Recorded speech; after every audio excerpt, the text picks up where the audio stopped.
Bayangkan sebuah danau yang tenang di pagi hari, permukaannya begitu halus hingga memantulkan langit yang tak berawan. Seolah danau itu adalah cermin yang tak terputus. Namun, cukup melemparkan sebuah batu kecil ke tengahnya, riak-riak mulai terbentuk. Gelombang-gelombang kecil dari tempat batu itu jatuh menyebar ke segala arah, mengusik ketenangan air dan membangunkan danau dari keheningannya. Begitulah kehidupan. Setiap tindakan, setiap keputusan, dan setiap pemikiran kita adalah seperti batu kecil yang dilemparkan ke permukaan air, menciptakan riak-riak tak kasat mata yang merambat jauh lebih luas dari yang bisa kita lihat. Hubungan sebab akibat atau kausalitas adalah salah satu konsep paling mendasar dalam filsafat, khususnya dalam kajian metafisika. Ini bukan sekedar mekanisme dunia fisik, di mana sebuah peristiwa memicu peristiwa lain. Lebih dari itu, kausalitas adalah tentang bagaimana kita memahami realitas dalam konsep ruang, waktu, dan perubahan. Setiap peristiwa yang kita alami, setiap keputusan yang kita ambil, dan setiap tindakan yang kita lakukan selalu dikaitkan dengan pertanyaan, apa yang menyebabkan ini terjadi? Dan akibat apa yang akan muncul dari hal tersebut? Pertanyaan-pertanyaan ini menyentuh dasar pemahaman kita tentang eksistensi dan keteraturan dunia. Bagi para filsuf, kausalitas adalah pintu gerbang untuk memahami bagaimana alam semesta terstruktur. Aristoteles, misalnya, melihat kausalitas sebagai elemen kunci dalam memahami perubahan di dunia. Menurutnya, ada 4 jenis penyebab, yaitu penyebab material, penyebab formal, penyebab efisien, dan penyebab final. Penyebab material adalah bahan dari mana sesuatu terbuat. Penyebab formal adalah bentuk atau esensi dari sesuatu.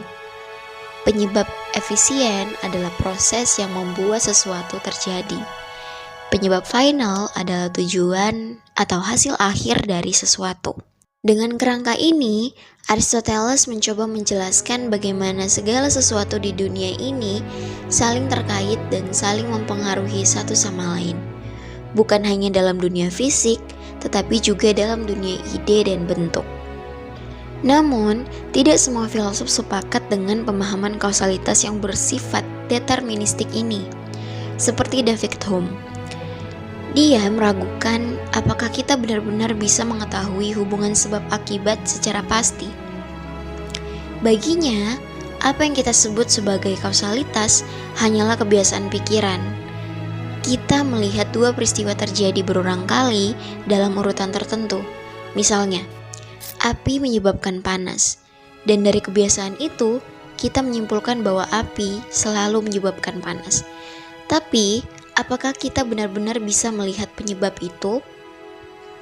Hume berpendapat bahwa kausalitas bukanlah sesuatu yang bisa kita amati secara langsung. Kita hanya melihat rangkaian peristiwa yang kita tafsirkan sebagai hubungan sebab akibat. Pemikiran Hume ini mengguncang fondasi metafisika dan ilmu pengetahuan. Karena jika hubungan sebab akibat hanyalah konstruksi mental, maka bagaimana kita bisa yakin tentang prediksi masa depan atau tentang hukum-hukum alam yang kita anggap berlaku secara universal?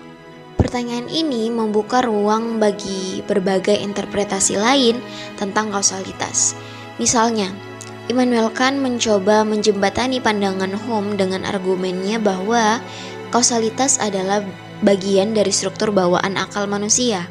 Menurut Kant, kita tidak bisa memahami dunia tanpa konsep sebab akibat karena akal kita memerlukan kerangka ini untuk mengorganisasi pengalaman kita. Dengan kata lain, kausalitas mungkin tidak teramati secara langsung di luar sana, tetapi ia adalah alat yang diperlukan oleh akal untuk memahami fenomena. Pertanyaan tentang kausalitas juga merambat ke bidang lain, seperti fisika. Dalam mekanika klasik Newton, kausalitas adalah sesuatu yang pasti. Jika kita tahu kondisi awal suatu sistem, kita bisa memprediksi dengan tepat apa yang akan terjadi selanjutnya. Namun, dalam fisika modern, khususnya dalam teori kuantum, konsep kausalitas menjadi jauh lebih kabur. Dalam dunia kuantum, tampaknya ada peristiwa yang terjadi tanpa penyebab yang jelas, atau setidaknya tanpa penyebab yang bisa kita pahami dengan logika konvensional. Ini menantang gagasan tradisional bahwa segala sesuatu pasti memiliki sebab yang jelas dan terukur. Selain itu, pemikiran tentang kausalitas tidak hanya terbatas pada pemahaman fisik atau ilmiah, tetapi juga meluas ke aspek moral dan eksistensial manusia. Ketika kita berbicara tentang tindakan dan tanggung jawab, kita seringkali berpikir dalam kerangka kausalitas. Apakah tindakan kita menyebabkan akibat tertentu? Apakah kita bertanggung jawab atas hasil dari tindakan tersebut? Pertanyaan-pertanyaan semacam ini bukan hanya soal fakta, tetapi juga soal makna. Dalam etika, misalnya, tindakan yang baik atau buruk seringkali dinilai berdasarkan akibatnya. Utilitarianisme, sebuah aliran etika, bahkan mendasar seluruh teorinya pada gagasan bahwa tindakan yang benar adalah tindakan yang menghasilkan akibat terbaik bagi sebanyak mungkin orang. Namun, dalam konteks pribadi dan eksistensial, kausalitas seringkali menjadi beban yang tak terlihat. Kita merenungkan keputusan masa lalu dan bertanya-tanya, apa yang akan terjadi jika aku melakukan ini atau itu? Butterfly effect menggambarkan betapa kecilnya perubahan dalam satu kejadian bisa menghasilkan dampak besar di masa depan. Dalam kehidupan sehari-hari, kita sering kali terjebak dalam pemikiran seperti ini, berusaha mencari keterkaitan antara keputusan yang kita buat dan hasil yang kita alami. Namun, pada titik tertentu, kita mungkin menyadari bahwa tidak semua hal bisa dikendalikan atau diprediksi. Dan disitulah kebebasan eksistensial muncul, kebebasan untuk bertindak tanpa terikat sepenuhnya oleh masa lalu atau hasil yang pasti. Pada akhirnya, kausalitas adalah konsep yang terus berkembang, dipertanyakan, dan direvisi seiring berjalannya waktu dan perkembangan pemikiran manusia. Dalam upaya kita untuk memahami dunia dan diri kita sendiri, kausalitas menawarkan kerangka yang bermanfaat.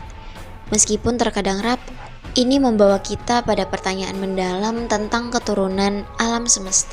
Ini membawa kita pada pertanyaan mendalam tentang keteraturan alam semesta, tanggung jawab moral, dan bahkan tentang kebebasan kita sebagai makhluk yang mampu bertindak. Tetapi, ia juga mengingatkan kita bahwa dunia ini dengan segala keteraturannya masih penuh misteri yang belum terpecahkan. Terima kasih.